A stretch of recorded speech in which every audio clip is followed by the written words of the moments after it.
中意食紅豆牛奶西米露咧就唔使叫外賣啦，自己整真材實料，奶香味濃郁又絲滑，10幾蚊成本咧整到大煲紅豆牛奶西米露啦，真係超級抵食又好食。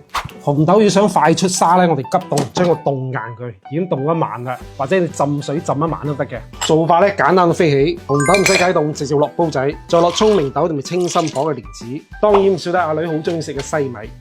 呢個西米千祈唔好用凍水洗嘅話浸佢，好容易溶嘅。配料表咧好乾淨，淨得木薯澱粉，冇添加亂七八糟嘅嘢啊！呢西米9蚊9，到手係5包嘅，做各種甜品或者糖水咧都正到飛起，小朋友好中意嘅。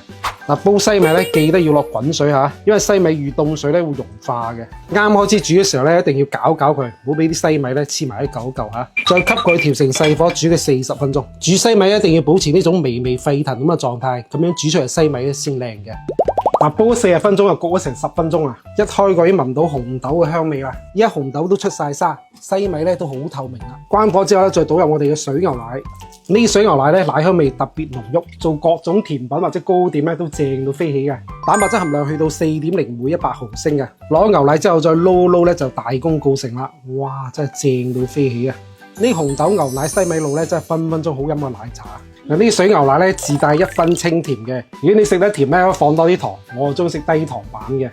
咁大兜牛奶西米露真係全家都夠食啊！飯後甜品一流啊！哇，好絲滑啊，奶香味好濃郁，西米咧 Q 彈彈，晶瑩剔透又爽滑。